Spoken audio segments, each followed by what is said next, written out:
तो राति प्राय 12टा हो सारिलाଣି ବର୍ତ୍ତମାନ ଆମ ବିମାନ ଆସିଗଲାଣି। ତିନୋଟି ବିମାନ ବର୍ତ୍ତମାନ ମେଲଣ ଚାଲିଲାଣି। ବିମାନ ବର୍ତ୍ତମାନ ବୁଲିଲେଣି। ଆଉ ବର୍ତ୍ତମାନ ବିମାନକୁ ସେତେ 3 ଘେରା ନା 4 ଘେରା ମାରିକି ବର୍ତ୍ତମାନ ସେତେ ନେଇଯିବେ ବିମାନକୁ। ଠାକୁରଙ୍କ ପାଖରେ ଯାଇ ବିମାନ ବସିବେ। ବର୍ତ୍ତମାନ ଦେଖନ୍ତୁ ଫ୍ରେଣ୍ଡସ୍ ମାନେ କୋଉ ଭଳିଆ ବିମାନକୁ ବୁଲା ଯାଉଛି। ଆଉ ରାତି ପ୍ରାୟ 1ଟା ହେଇସାରିଲାଣି। ମୋତେ ବି ବହୁତ ନିଦ ଆସିଗଲାଣି, କିନ୍ତୁ ହେଲେ ମୁଁ ଆପଣମାନଙ୍କୁ ଦେଖିବା ପାଇଁ ତ ମୋତେ ନିଦକୁ ପଛ କରିକି ଆପଣମାନଙ୍କୁ ନିଶ୍ଚିନ୍ତ ଦେଖେଇବି ବୋଲିକି ନିଶ୍ଚିନ୍ତ ଆପଣମାନେ ସବୁ ଗୋଟେ ଗୋଟେ ବିମାନକୁ ଦେଖିବେ। ଆଜି ମୁଁ 3ଟି ବିମାନ ଆଜି ଭିଡ଼ିଓ କରିସାରିଛି। ବର୍ତ୍ତମାନ ସେତେ ଦେଖନ୍ତୁ ଆଉ ଗୋଟେ ବିମାନ ଆସିଗଲା, ପୁଣି ଘୁରେଇଲେ ମେଲଣ କଲେ।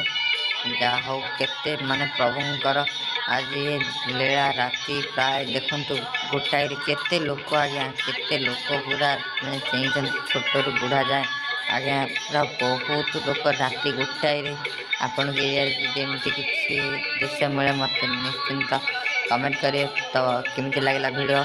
ତ ଭିଡ଼ିଓଟି ବହୁତ ଯଦି ଭଲ ଲାଗେ ଆପଣମାନେ ମୋ ଚ୍ୟାନେଲକୁ ସବସ୍କ୍ରାଇବ୍ କରିବେ, ଆଉ ଏବଂ ଆମ ଚ୍ୟାନେଲକୁ ନିଶ୍ଚିନ୍ତ ବେଲ୍ ଆଇକନ୍ ଘଣ୍ଟି ପ୍ରେସ୍ କରି ଅଲ୍ ଅଫ୍ କ୍ଲିକ୍ କରି ଭିଡ଼ିଓଟି ନିଶ୍ଚିନ୍ତ ଗୋଟେ ସେୟାର କରିବେ। ତ ଆମ ଚ୍ୟାନେଲକୁ ଟିକେ ମନିଟାଇଜ୍ କରିବା ପାଇଁ ଆପଣମାନେ ସାହାଯ୍ୟ କରନ୍ତୁ।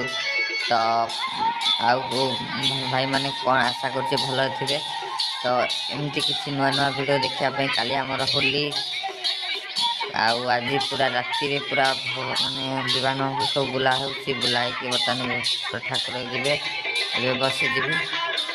ବାସ୍ ଏବେ ଆଉ ଯିମୁ ଆମର ଜଗନ୍ନାଥ ପାଖରୁ ଗୋଟେ ମନ୍ଦିର ବିମାନ ଆସିଯିବ। ତ ବର୍ତ୍ତମାନ ଏଇ ବିମାନକୁ ଛାଡ଼ିକି ଆମେ ରଖିକି ଯିମୁ। ଏଇଟା ଥିଲା ଲାଷ୍ଟ ବିମାନ।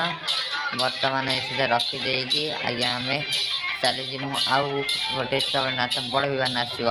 ତ ବିମାନ ସେତେ ଆମର ରଖା ସରିଲା। ବର୍ତ୍ତମାନ ବିମାନ ସେତେ ରଖିବା ପାଇଁ ଧୀରେ ଧୀରେ ନେଇ ଚାଲୁଛନ୍ତି। ତ ବାଜିବ ବୋଲି ବର୍ତ୍ତମାନ କାନ୍ଧରୁ ଓହ୍ଲେଇ ସାରିଲେଣି ବିମାନକୁ। ବିମାନ ଧୀରେ ଧୀରେ ନେଇକି ଏବେ ବିମାନର ସ୍ଥାନରେ କୋଠିରେ ରଖିଦେବେ। ଏହି ରଖା ସରିଗଲା। ବର୍ତ୍ତମାନ ଆମେ ଟିକେ ଦର୍ଶନ କରିବା, ଆଉ ଭଗବାନଙ୍କ କତିରୁ ବିଦାୟ ନେବା। ତାହେଲେ ସବସ୍କ୍ରାଇବ୍ କରନ୍ତୁ।